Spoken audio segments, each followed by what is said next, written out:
Hi, Ron. You're here again.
Hi, everyone. Hello, good afternoon. Morning, hi. Hi. Good afternoon, in fact. Yes, good afternoon to you. Good morning over there for you. How are you doing? Very good morning over there to me. Yes, it's quite early in the morning, but yeah, it's good. Yeah, is the signal okay for everybody? It's good for me. Great, good. Yeah. That's good news.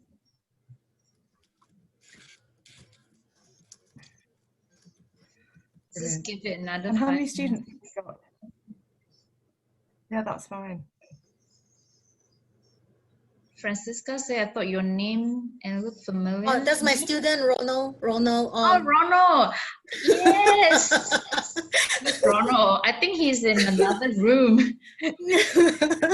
I thought, this boy looks familiar. Oh, he went through MMS?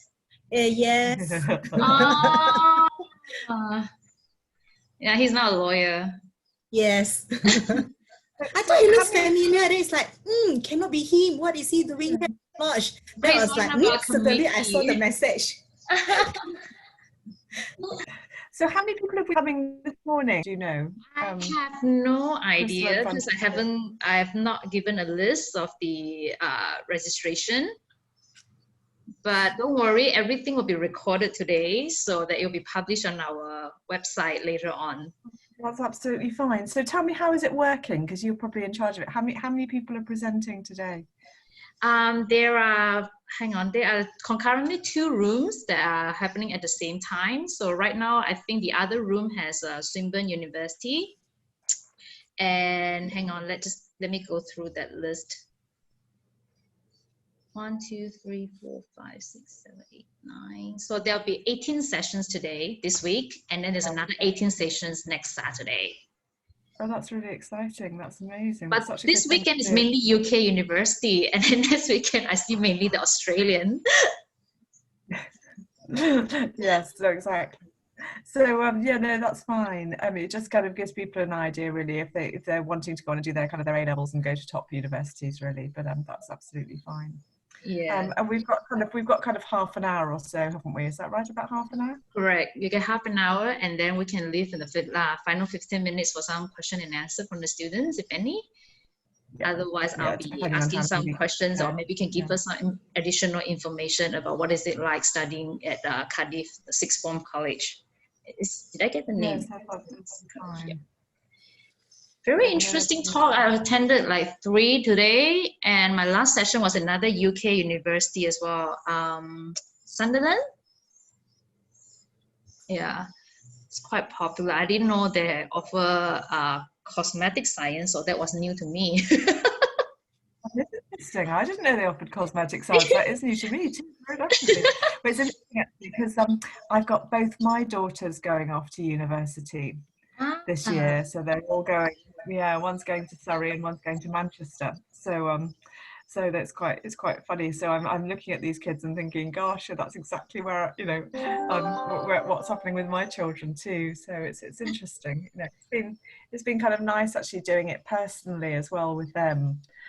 Because I think it'll be really helpful, funnily enough, it's been, you know, for when I'm advising other kids, because, you know, it's been a really interesting time in the UK this year, because you've probably heard, but with the kind of whole debacle with A-levels and GCSEs. So, you know, with COVID-19, none of the kids actually took their A-level examinations, in fact, all the GCSEs.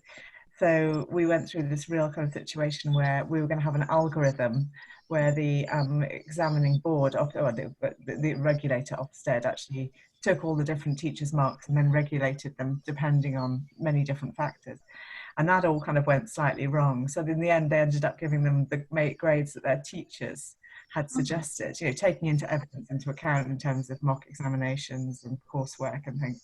So yeah, so it's all been kind of like up and down as these poor kids have tried to work out which marks they're getting, and then the universities had to work out, you know, which of these kids are they taking, and it's still going on actually, because some of them will go to appeal. So yeah, no, it's been a bit of an interesting year really. And then of course fun enough, we've got it as well, because with all the GCSE students who want to come locally. So we had to kind of then look at all their GCSE results. And again, they've all been moderated up. So the kids that I had on my scholarship list went from, you know, I've only got 10 that I can give scholarships to, and I've got 54 kids that almost nearly had the marks. So, you know, it was all a bit crazy this year. So it's been an interesting one, definitely. Anyway, how's life in Malaysia at the moment? It looks absolutely lovely. I bet it's not, the weather's nicer than it is here. Well, Malaysia is, I'm well from Kuching, so we are still in a semi-lockdown kind of. Okay. Yeah. So people are still being very careful, and I don't think that life has really gone back to the way it was. So I don't think it will ever go back to the way it was. So I just got to live with the new norm. And we're I think our government is doing quite well in testing more people. We do aggressive testing. That's why our statistics is always up. But we did get like a brief week of no positive cases. And while we're celebrating that, and then we got another imported case. So we celebrated too early. Yeah, exactly. And the trouble is, as you say quite rightly, there is going to be someone who's got it at one point, isn't it? Really. So. Yeah, no, it's going to be an interesting one going forward. I think the interesting stuff is going to be when all of our countries open up to each other again. You know, and when we try and work out the management of that, really. Good year for UK. At least your border's open. Australia's closed. Yeah, I know.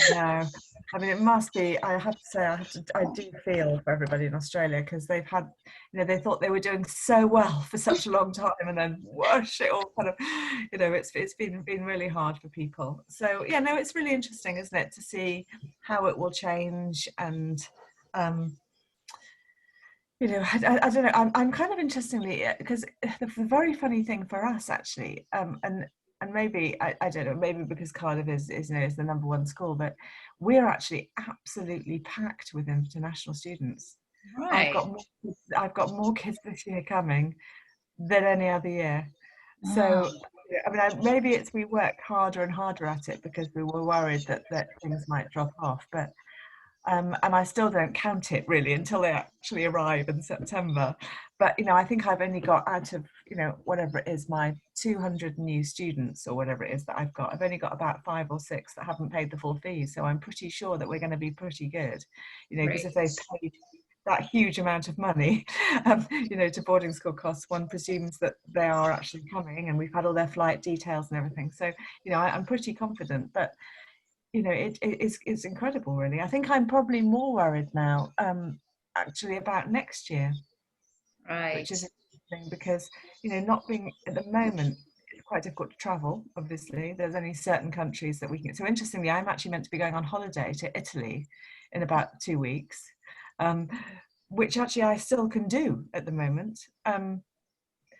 But we'll see, you know, but there's many countries that, you know, we can't travel to, and you know, this is normally coming up for when I'm out in Malaysia and Singapore and Thailand and Hong Kong and things. So you know, it's going to be very weird year, I think. Yeah.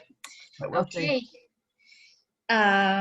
It's 1:05. I think we could start our sessions today. My name is Crystal. I'm your moderator for today, and thank you, Henrietta, for joining us today, representing the Cardiff Sixth Form College. Right. So, would you like to take over? You have 30 minutes to do your presentation, and then we'll leave the 15 minutes for students and myself to ask some questions. And this session will be recorded. Right. Brilliant. Can I share my screen? Of Lisa? course. What I'm just going to do is thank you very much and good morning, everybody. My name is Henrietta Lightwood. I'm the Group Marketing and Admissions Director at Cardiff Sixth Form College, which is the top school in the UK. And we actually obviously spend a lot of our time getting students into top universities. And I was just explaining actually to Crystal that both my daughters are going to university this September, so actually it's been very interesting, kind of again looking at it personally as well as professionally. Can you see my screen there absolutely fine, Crystal, just before I go on? Yep. Brilliant, fantastic. Well, as we've been saying, it's a very interesting year this year with COVID-19, and the UK borders are open. In fact, I was just saying before, we actually have more students this year than we've actually ever had before.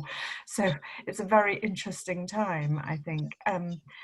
And the one really good thing I think about the British education system is it actually has been through many different issues and plagues and closures and world wars in the past. So interestingly, we're quite resilient in terms of coping with the crisis. Right, so just let's have a look at what are the top universities. Now these slightly go up and down every year, and this is actually last year's data at the moment, and I'm waiting to update it again this year. But the top universities, as you probably imagine, are Cambridge and Oxford, places like London School of Economics, University College London, Imperial College Durham. They're really good quality, what they call the Russell Group universities. And the Russell Group universities are actually 24 top universities in the UK, and they're all very prestigious. They have big research arms, for instance. So at Cardiff, for instance, 100% of our students will go to either Russell Group universities or to top universities, sometimes in the States, or to places like the University of Hong Kong to do medicine for those Hong Kong students who want to go back and practice directly into the Hong Kong system. So we are absolutely all about getting into top universities, and there are some certainly hopefully some hints and tips here which will definitely kind of help you, I hope. So the competition actually for top universities is tough, because if you remember, of course, that people are applying from all across the world. So this is actually, if you like, the offers for Cambridge, which, you know, certainly last year was the #1 university, though I think this year it is actually Oxford. So you know, they had kind of 17,000 applications, for instance, and they made offers to 4,500 students, of which 3,500 accepted. So you can see the percentages that, you know, 3,500 will actually go to the university out of that 17,000, and they're only the people who apply who think they've got some idea of getting in. So it is very much, you know, very tough to get into those really top universities. So obviously the first thing that universities are looking for is really good grades. So the top universities are generally looking for A stars and A's, particularly in their chosen subject for university. But there's some other useful things that when we were speaking to the university admissions officers, for instance, and some of the vice principals and deans at the universities, you know, what other things are they looking for from international students? Well, obviously, you'll probably not be surprised to think that the first thing they're looking for, which was for 98% of the universities, was they want good written English. So one of the great things about coming to study your GCSEs or particularly your A-levels in the UK, for instance, is that you will have been within the British system. You'll be writing English, you'll be speaking English, you'll be living with English the whole time. And generally, for instance, in Malaysia, students speak English extremely well, and their grasp of written English is very good compared to other students from around the world where written English is really not as strong.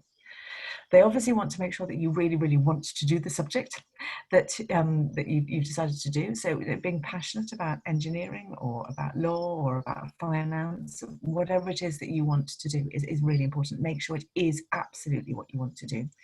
And you have to kind of evidence a positive attitude towards studying. So that is, for instance, are you able to, for instance, when you're taught something, are you able to go and research it extra yourself? Have you actually kind of gone and done some research and listened to some podcasts or some YouTube videos, or have you actually read something interesting which shows that you want to do it?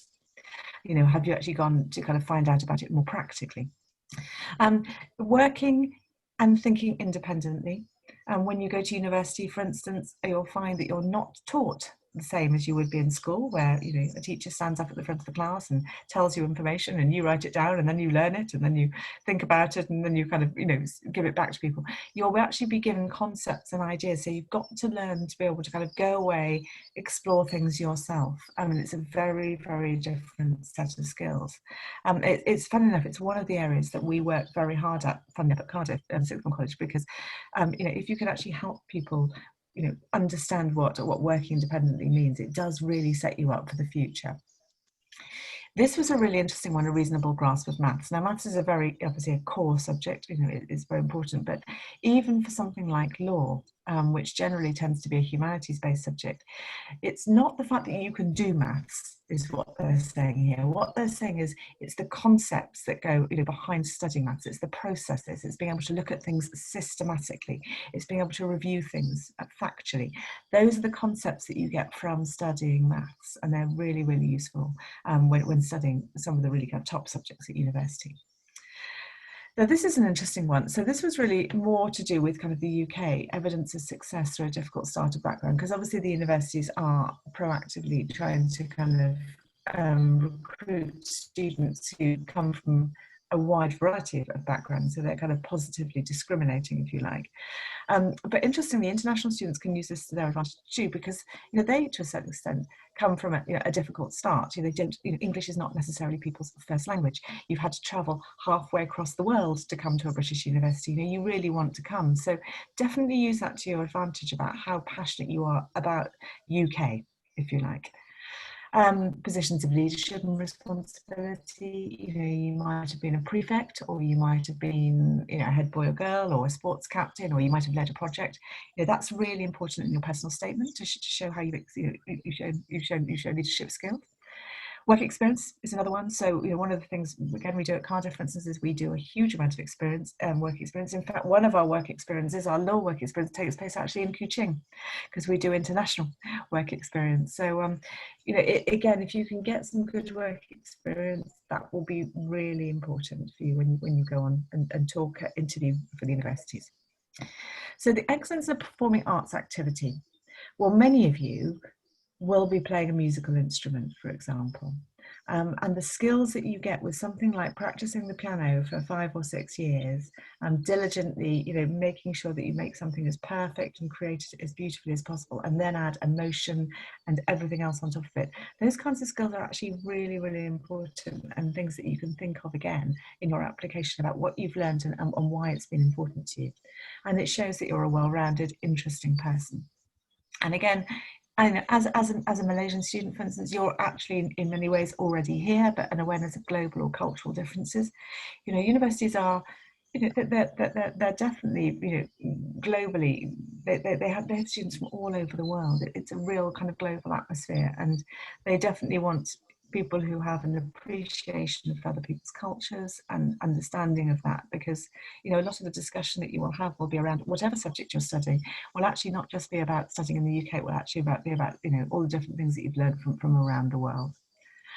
So so this is really interesting. So we went and actually spoke to quite a lot of the universities, and you might be quite interested in some of these. And actually, Crystal, I don't know if it's possible here to take a screenshot of this, but this is actually quite a useful slide, because if you look at something like Imperial College London, for instance, which absolutely excels in subjects like engineering and computer science and mathematics, really top university for those kinds of subjects.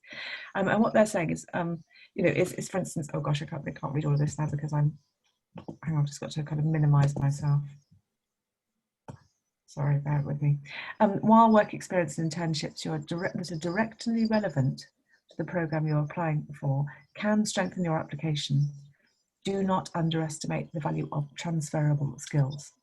And what they're talking about there are the kinds of skills that you need for the world of work. So they're things like communication skills, they're things like working as part of a team, all those kinds of things. So really important, useful extra things that Imperial College are looking for.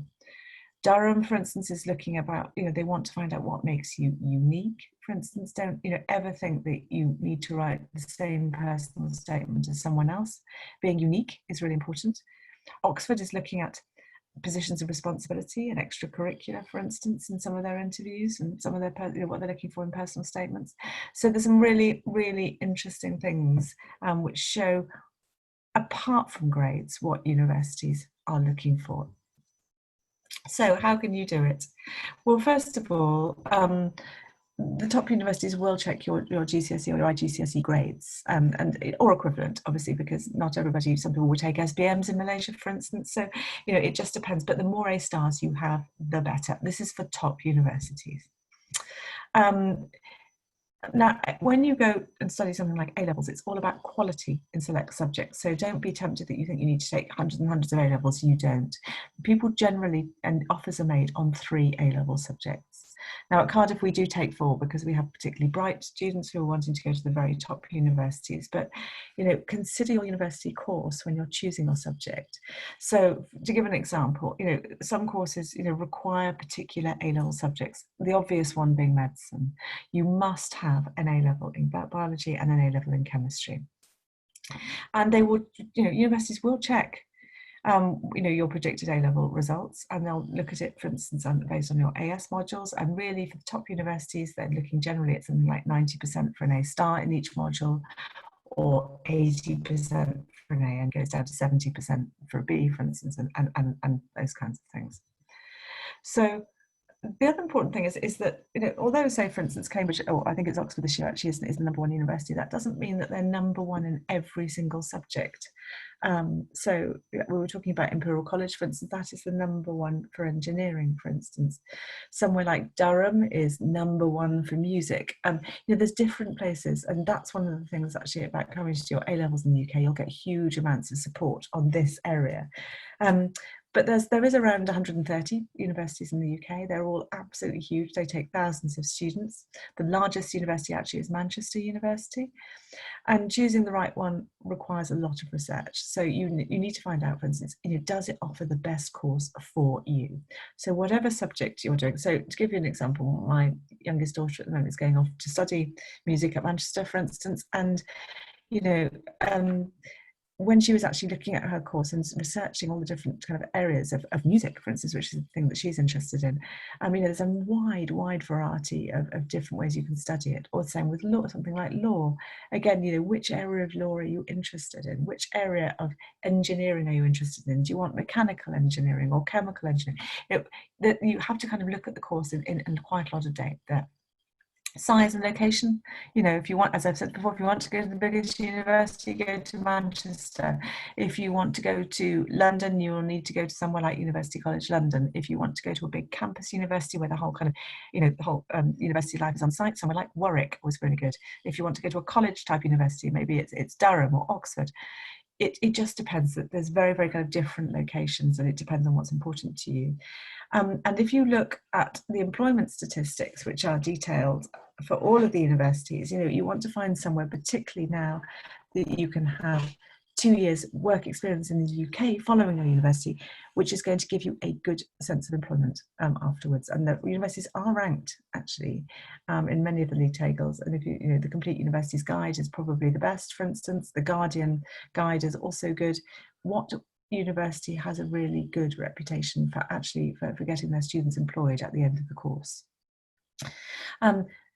Standard of facilities, does that matter? Well, I think probably for something like the science subjects, yes, it does. You want somewhere which has got good links to big hospitals, that's got fantastic laboratories, for instance. So, make sure that the university is of a reasonable size, for instance, and has got reasonable facilities. Again, if you want absolutely top range accommodation, you need to check out something like Royal Holloway, which has beautiful accommodation. It's just outside London in a very wealthy part of Surrey. some courses, they're only taught at limited universities, something like veterinary sciences. There's only about 10 universities in the UK that actually teach veterinary science. But for something like business, finance, science, engineering, there could be 30 or more universities offering kind of suitable courses, and it will take a lot longer to actually go through and work out which is the university for you. The next thing that happens is that applications are completed and submitted electronically in school, for instance. But there's some very, very key dates here. If you're applying to somewhere like Oxford and Cambridge or to medical school, you need to submit your applications by the 15th of October, which is very, very early in your second year.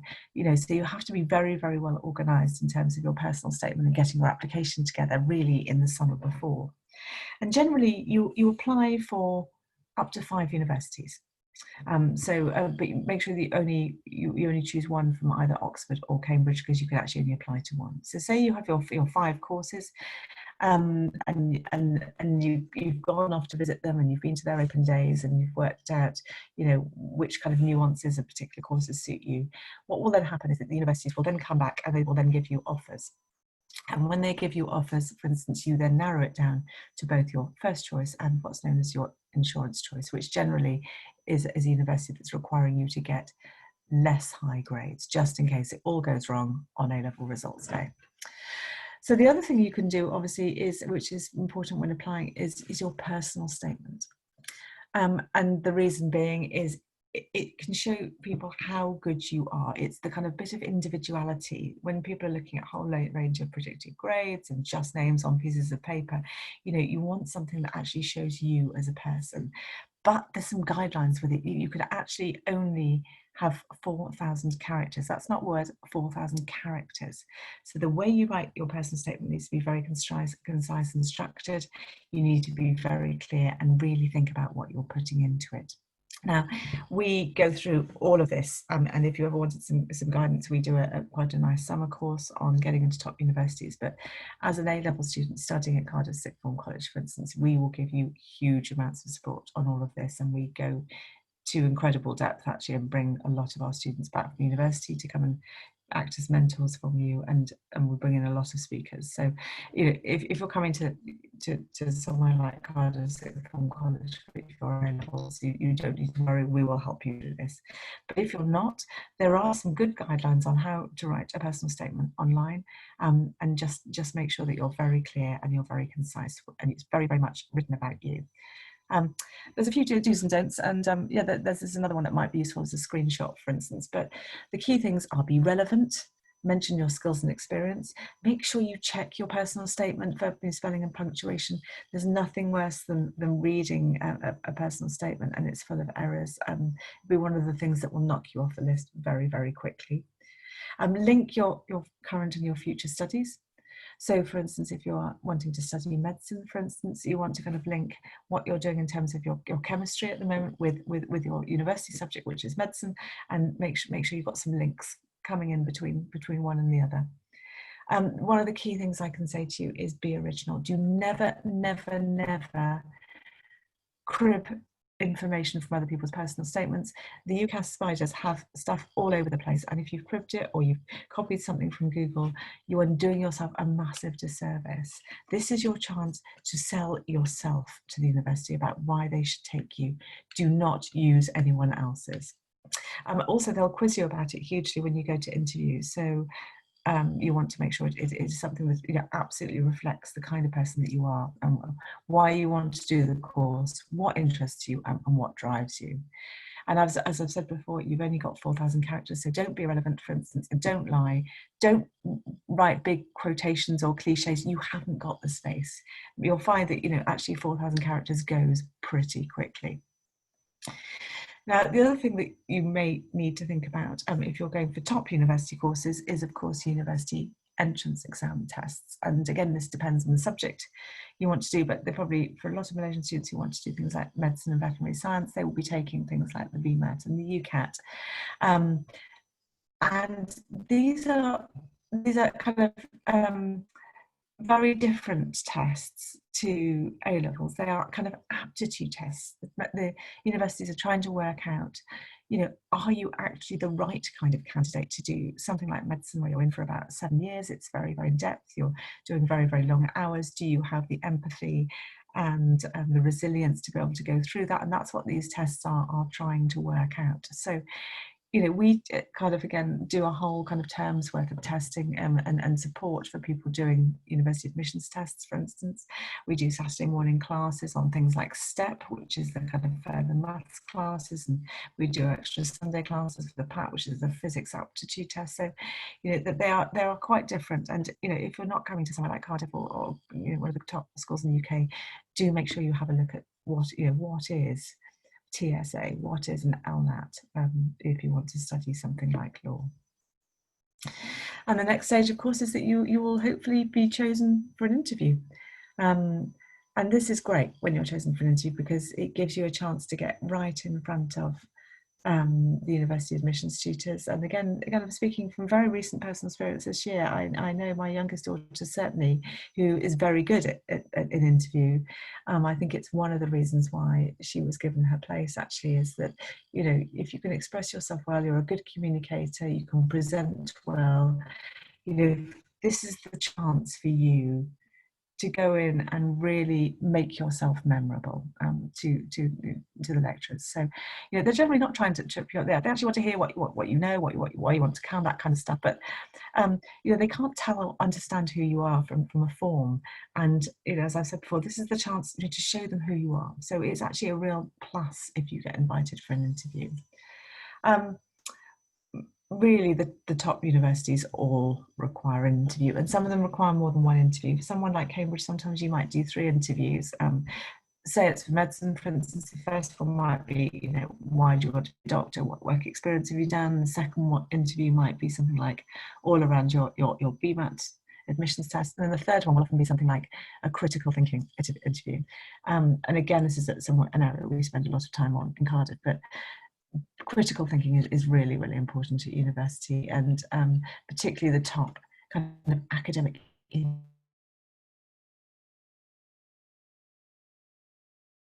how you think critically, how you kind of use research, how you evaluate concepts and ideas. So that's really important. There's some interesting stuff there from Imperial College, for instance, looking at the kind of ways that they interview, they look at prospective students how they interview and what they're really looking for in maturity, contribution to college life, for instance, multitasking, motivation. So lots of different things that, you know, that when you go for interview, that people will be asking you questions, but actually they'll be listening to the answers very, very clearly. So I suppose the key thing is really how can UK schools help you? And there's many different ways, really. So I think one of the key things is going away from home gives you very, very different skills. It gives you kind of an ability to live on your own. You know, it gains you independence. It gets you to understand what it's like living in a different culture. You know, you'll develop your English hugely because the way people use English and stuff in a colloquial, in a native language is very interesting. So I think you'll find that your English will develop hugely. Your vocabulary certainly will. You know, one of the things that we do particularly, as I said, is a lot of international work experience placements and observation, for instance, which looks fantastic on your resume. So, and also, you know, as international students, if you come and do your A-levels in the UK, you get treated as a UK student, not in terms of the fees, unfortunately, but in terms of sometimes the allocation for places. So something like medicine, for instance, generally only takes 7% international students. But if you have been and done your A-levels in the UK, for instance, suddenly your chances are 93% instead of 7%. So really, really important to consider doing your A-levels in the UK. UK schools will help you right the way through this UCAS process, and it is quite complicated. You know, it takes kind of, you know, probably a good kind of 8 months or so to do properly, whereas you kind of submit things at different times. You know, one of the great things about being in the UK, again, is the ability to actually go and see these universities. And my goodness, do they come alive when you actually see them and you talk to current students and you talk to the lecturers and you see the facilities and where you're going to be. You know, it makes a lot of difference. And also, you know, you work out, you know, how far away is it from London, for instance, how far away is it from the school I'm at? You know, do I like the city, for instance? Do I feel at ease? What's the accommodation like? You know, have a good tour around. so it makes a lot of difference actually if you're actually here, and the UK schools will definitely advise you on medical and Oxbridge applications. At Cardiff we have completely big courses separate to everything else on applying for medicine and applying for Oxbridge, because the competition is so fierce for those places, and we've been incredibly successful, and it's knowledge of the system. So our head of careers and our careers team, for instance, they know the admissions teachers at the top universities really, really well. They know when the English paper will change at Oxford University. As you can see, we speak to people all the time, to understand what they're looking for, what they want. So that makes a huge difference. And we get the universities phoning us at Cardiff Sixth Form College because they know how talented the students are coming in.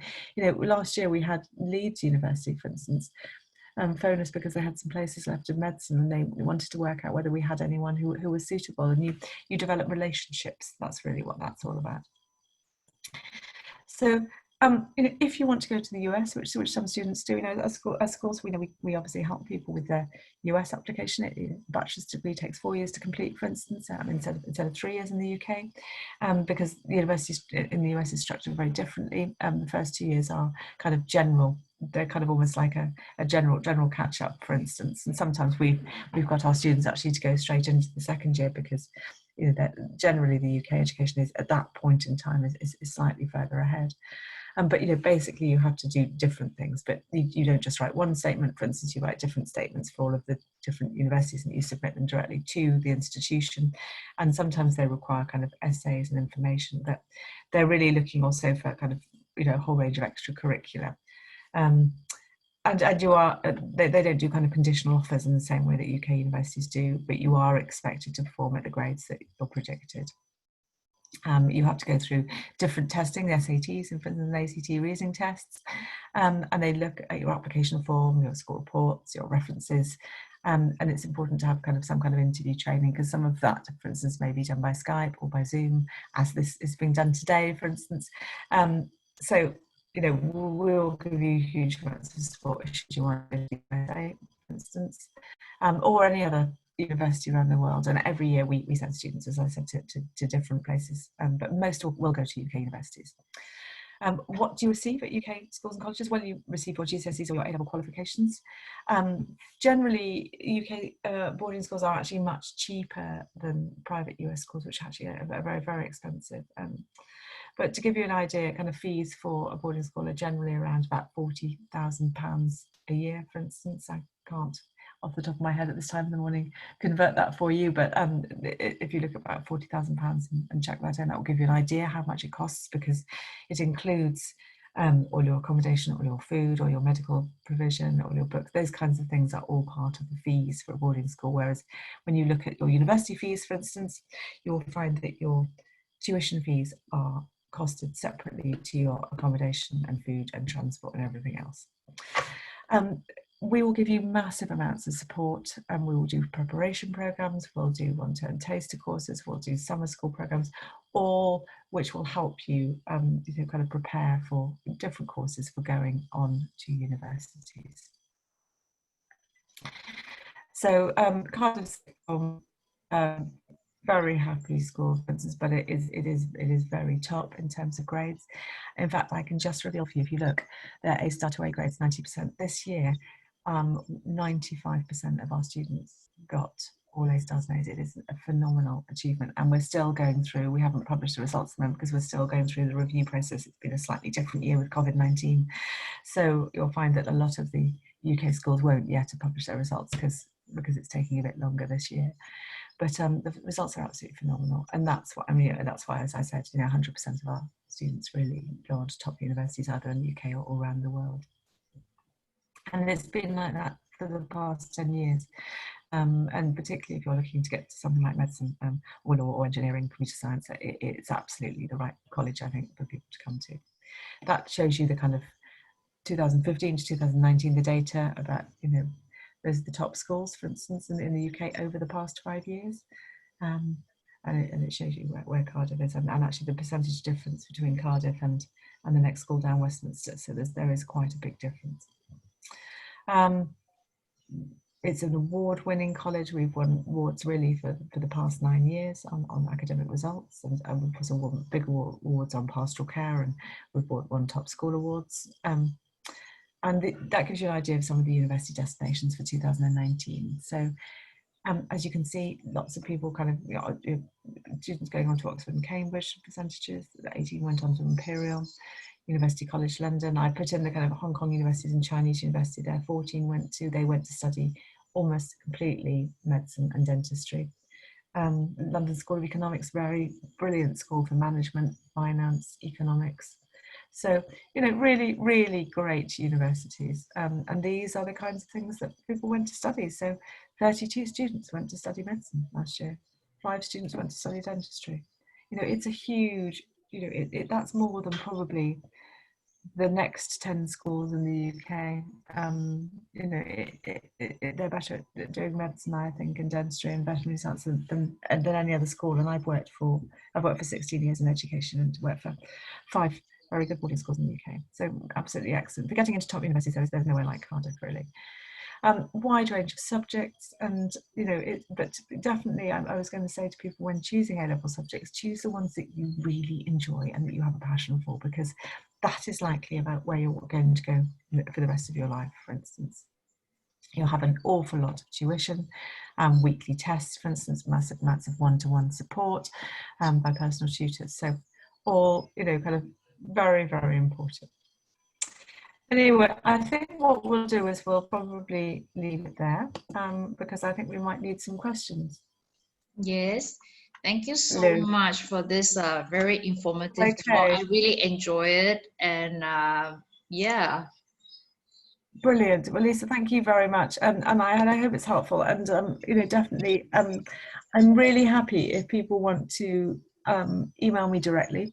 Yeah. So my email is, I'll just say it to everybody so they can get it, but it's admissions, admissions, admissions at ccoex.com, which stands for Cardiff College of Excellence. So C for Charlie, C for Charlie, O for Oliver, E for Egg, X for xylophone.com. Maybe you could write that in that chat box. Do you see that chat? Leave your contact details. And we also have a question from Vanessa.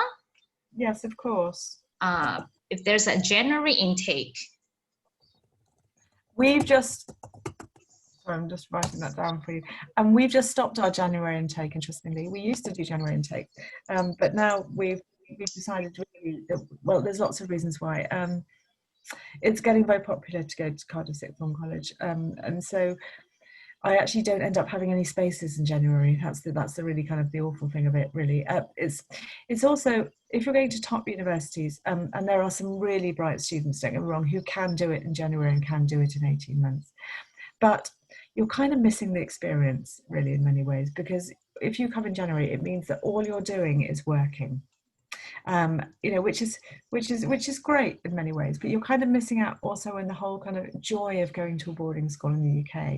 The fact of doing the extracurricular activities, going to kind of explore things and being able to do more work experience, doing more community work, and having kind of passions for kind of your music and your art and drama and sport and that kind of stuff. So, and making friends, and so it is really tough to get people through in 18 months. And so we made quite a difficult decision about a year ago that we were going to stop January entry.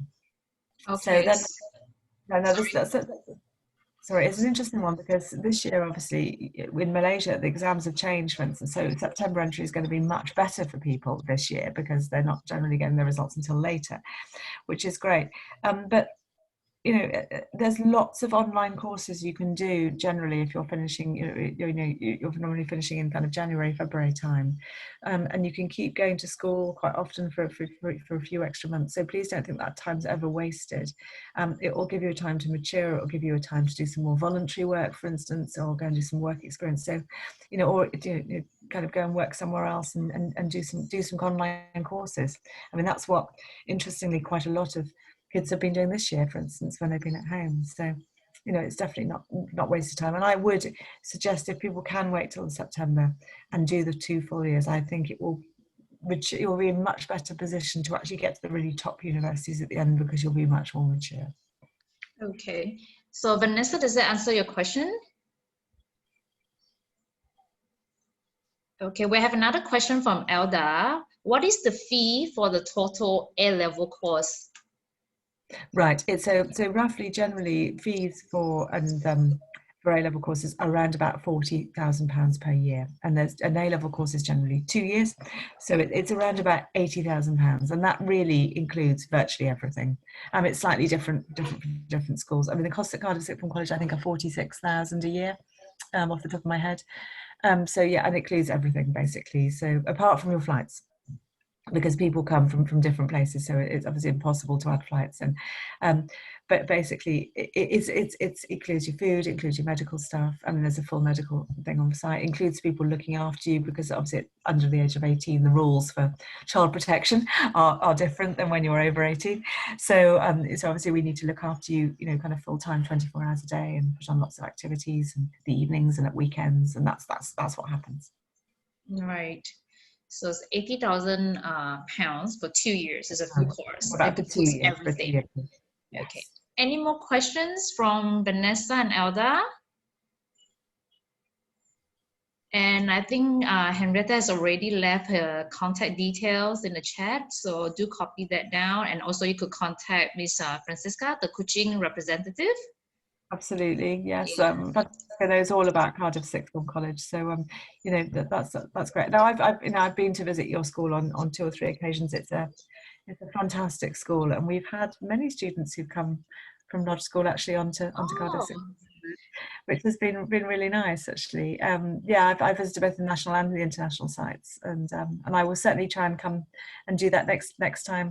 Yes. Next time, when hopefully I can kind of travel over there and spend some time, which would be really nice. It'd be lovely to meet you, Crystal. What do you do at Lodge School?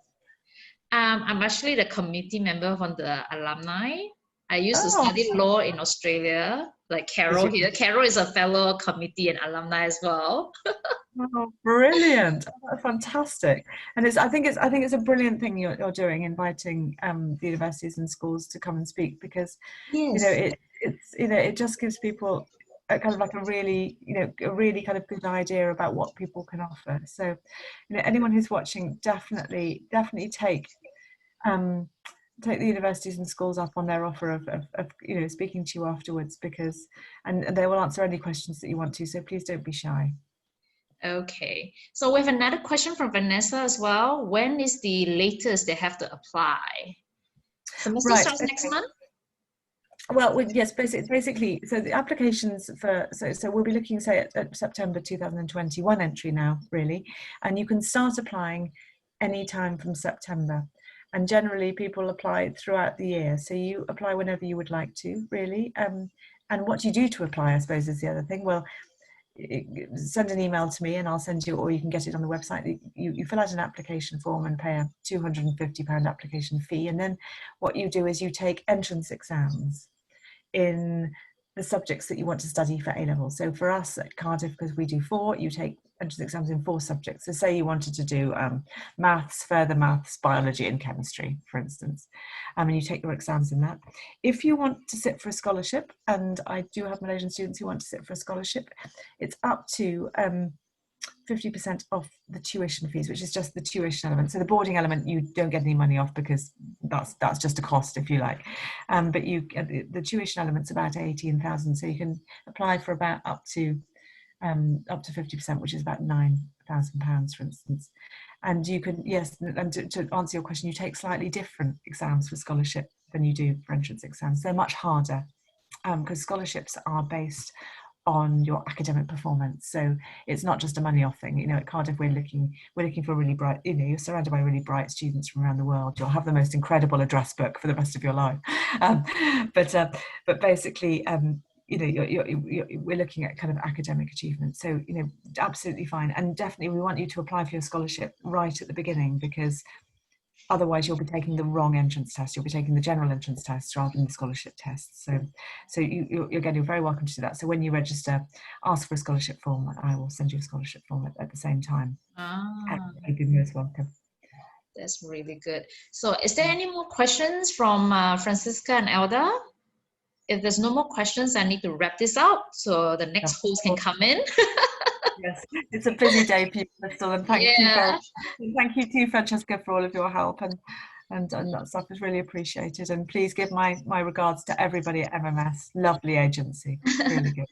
Thank you. you So much, Henrietta, for joining us. I know it's still very early morning. I hope you do get to enjoy the rest of your day with a strong cup of coffee or tea.